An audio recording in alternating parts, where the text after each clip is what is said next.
Assalamualaikum warahmatullahi wabarakatuh. Di sini, kami akan menjelaskan tentang perilaku organisasi positif pada mata kuliah Seminar Psikologi Industri dan Organisasi dengan dosen pengampu Ibu Emma Yudiani, MSI Psikolog.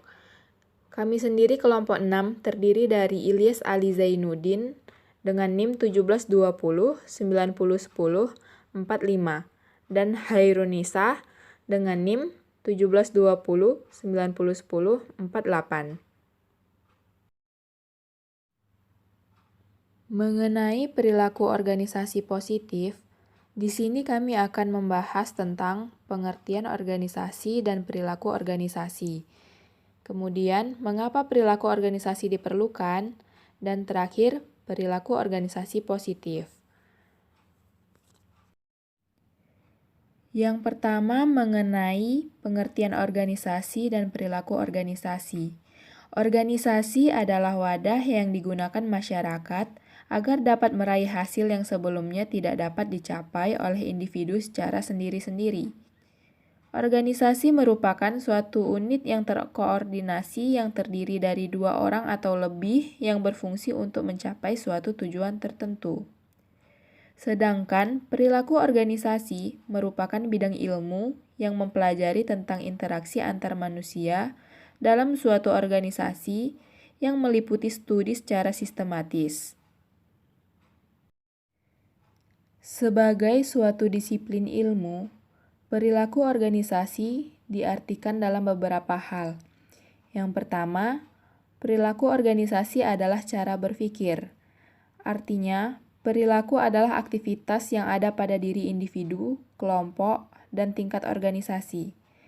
Kedua, perilaku organisasi adalah multidisiplin yang mencakup teori, metode, dan prinsip-prinsip dari berbagai disiplin ilmu. Ketiga, dalam perilaku organisasi terdapat suatu orientasi kemanusiaan, di mana terdapat perilaku, persepsi, perasaan, dan kapasitas pembelajar. Keempat, perilaku organisasi berorientasi pada kinerja. Tujuan organisasi adalah meningkatkan produktivitas. Sebagaimana perilaku organisasi ini dapat mencapai tujuan tersebut.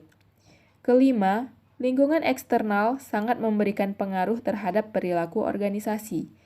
Keenam, untuk mempelajari ilmu organisasi ini perlu menggunakan metode ilmiah, karena bidang perilaku organisasi ini sangat tergantung dari disiplin ilmu yang meliputinya. Mengapa sih perilaku organisasi diperlukan? Nah, menurut Wibowo, ada 3 alasan yang mengungkapkan mengapa itu diperlukan. Yang pertama, practical application, yaitu pemanfaatan praktis berkenaan dengan pengembangan gaya kepemimpinan, pemilihan strategi dalam mengatasi persoalan, seleksi pekerjaan yang tepat, dan peningkatan pekerjaan.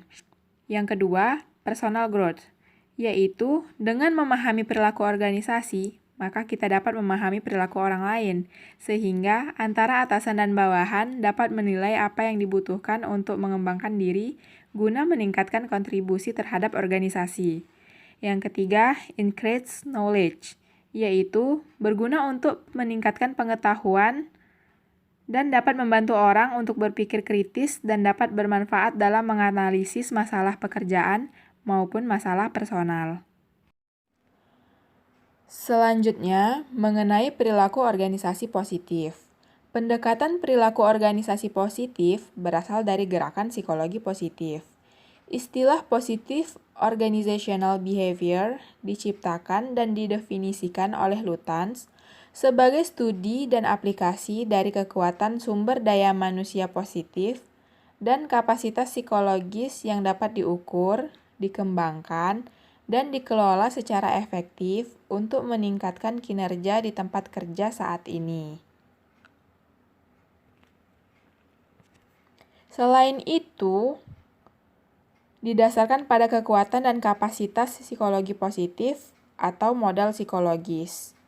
Sehingga, perilaku organisasi positif harus memenuhi beberapa kriteria.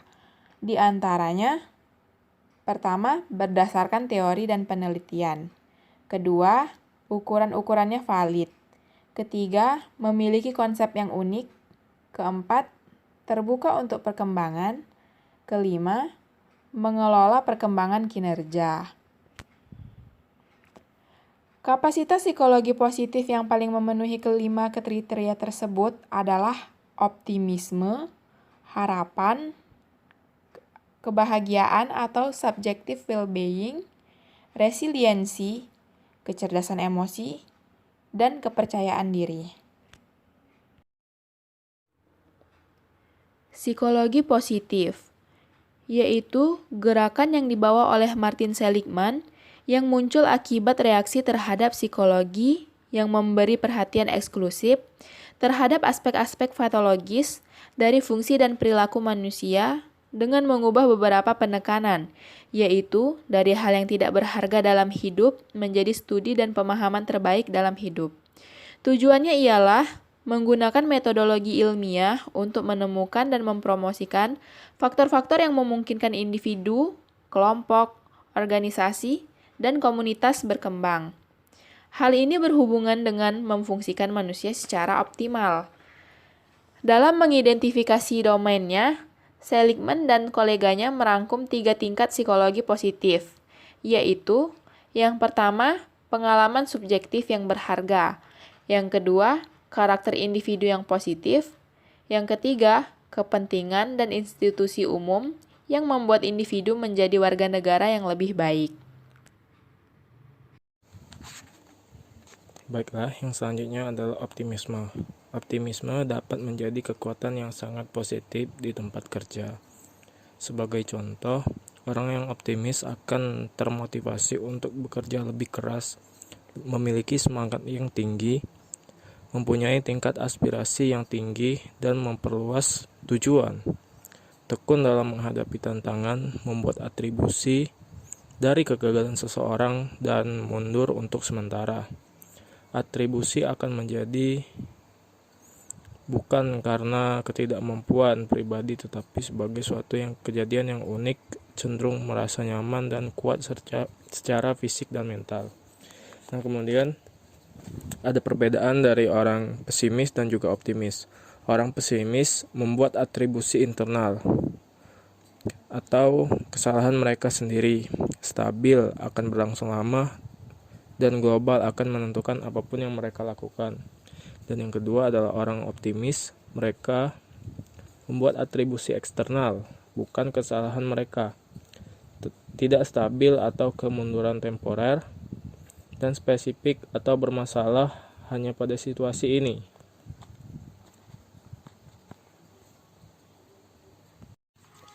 Baik.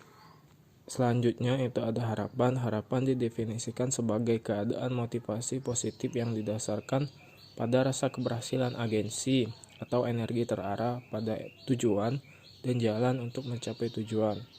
Kemudian selanjutnya itu ada kebahagiaan, subjective well-being, terdiri dari beberapa komponen. Yang pertama itu kepuasan hidup, yang kedua kepuasan dengan domain yang penting, ketiga pengaruh positif, dan yang keempat level pengaruh negatif yang rendah.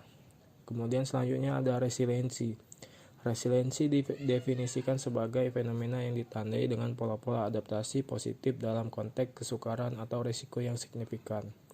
Jadi, resiliensi ini adalah kemampuan seseorang untuk beradaptasi di keadaan yang sulit dan memegang teguh pendiriannya. Baik, selanjutnya itu kecerdasan emosi. Terdiri dari 3, emosi positif, emosi negatif, dan juga kecerdasan emosi di tempat kerja. Emosi positif itu terdiri dari cinta, bahagia, dan juga terkejut. Kemudian emosi negatif terdiri dari takut, sedih, marah, muak, dan juga malu. Kemudian dimensi kecerdasan emosi di tempat kerja oleh Gardner yang diadaptasi oleh Daniel Goleman, yaitu pertama kesadaran diri, kedua manajemen diri, ketiga motivasi diri, keempat empati, dan juga kelima keterampilan sosial.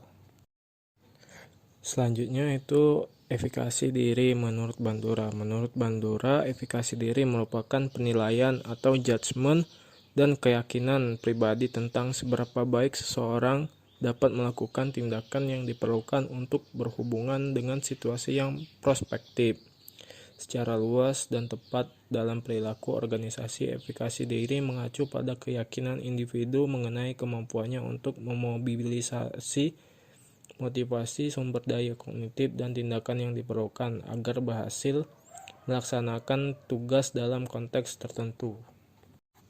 Baik, mungkin itu saja dari kelompok kami, kelompok 6. Lebih dan kurangnya kami mohon maaf. Pada Allah kami mohon ampun. Kami akhiri, wassalamualaikum warahmatullahi wabarakatuh.